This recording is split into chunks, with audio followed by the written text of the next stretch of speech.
श्री दत्तात्रय भगवंतांच्या असीम कृपेने, श्री मार्तंड भैरवांच्या आशीर्वादाने, संत महात्मा यांच्या उपस्थितीत दिनांक 16 ऑगस्ट 2024 रोजी श्री रवींद्रजी निकम यांचा श्री अखिल भारतीय श्री पंच दशनाम जुना आखाडा नील पर्वत त्र्यंबकेश्वर या ठिकाणी श्री पंच दशनाम जुना आखाड्याचे सचिव मंत्री श्री महंत पद्मानंद सरस्वती महाराज यांच्याद्वारे पंचदशनाम जुना आखाड्याचे दैवत भगवान दत्तात्रय, नीलकंठ महादेव आणि नीलांबिका मातेच्या साक्षीने आखाड्यातील पंचांच्या उपस्थितीत सायंकाळी गोरज मुहूर्त व पुत्रदा एकादशीच्या पर्वावर आखाड्याच्या विधीने पंचसंस्कार विधी संपन्न झाला। या मंगल प्रसंगी महंत अजयपुरीजी महाराज,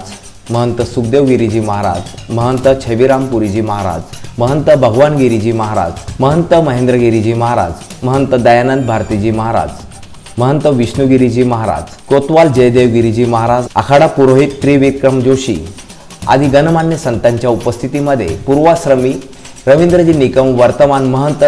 श्री रवींद्रानंद सरस्वतीजी महाराज यांचे सर्व प्रेमी सस्नेही यांच्यासह श्रीराम हर हर महादेवच्या गजरामध्ये प्रभू श्रीरामांच्या तपस्थळी पंचवटी नाशिक तपोवन या ठिकाणी हा सोहळा संपन्न झाला। मी नाशिककर न्यूज, नाशिक।